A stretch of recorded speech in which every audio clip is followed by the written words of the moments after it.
Good morning student. आज मैं पढ़ाने जा रही हूँ क्लास 3 में सब्जेक्ट व्याकरण। फर्स्ट चैप्टर है आपका भाषा और व्याकरण। तो स्टूडेंट, भाषा और व्याकरण आप पिछली कक्षाओं में भी क्लास में पढ़ चुके हैं, इसलिए इसे समझने में आपको बहुत आसानी होगी, परंतु मैं इसे एक बार आपको फिर से पढ़ा दे रही हूँ। देखिए, ये है हमारे एक नेताजी हैं जो कि बोल रहे हैं और अपनी वाणी के माध्यम से लोगों को संबोधित कर रहे हैं।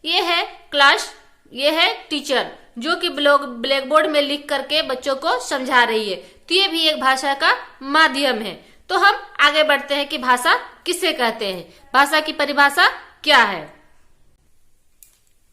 भाषा वह साधन है जिसके द्वारा हम अपने विचार बोलकर या लिखकर प्रकट करते हैं तथा इसी रूप में दूसरों के विचारों से अवगत होते हैं। भाषा के माध्यम से ही हम दूसरे के विचार को समझते हैं और उसको समझाते हैं। जैसे कोई हमें कह रहा है कि मेरे साथ चलो, मुझे खाना दो, मुझे पैसे दो, या कुछ भी, या फिर वहां पे भीड़ खड़ी है तो क्या है, वहां झगड़ा हो रहा है या फिर कुछ मेला लगा है। जब कोई हमसे बात करता है तो हमें इसी तरह से बताता है, तो उसे हम क्या कहते हैं, भाषा कहते हैं।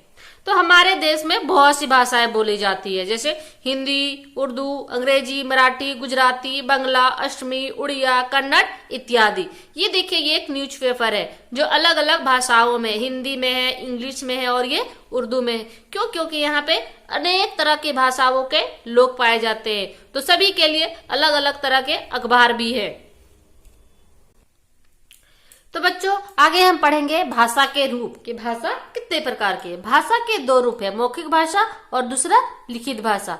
तो सबसे पहले हम जानेंगे मौखिक भाषा किसे कहते हैं। मुख से जो कुछ बोला और कानों से जो कुछ सुना जाता है वो भाषा का मौखिक रूप होता है। जैसे देखिए, यहाँ टेलीविजन है, यहाँ पे कुछ बोला जा रहा है तो ये हमारा मौखिक भाषा है। ये यहाँ पे मेला लगा हुआ है, मेला में कुछ भीड़ खड़ी है, कुछ बात कर रही है, तो ये भी क्या है, हमारा मौखिक भाषा है। यहाँ पे देखिए मंदिर है जहाँ पे कीर्तन भजन हो रहा है, तो ये भी क्या है, मौखिक भाषा है। अब आगे हम पढ़ेंगे लिखित भाषा। जो कुछ लिखा और पढ़ा जाता है वो भाषा का लिखित रूप होता है।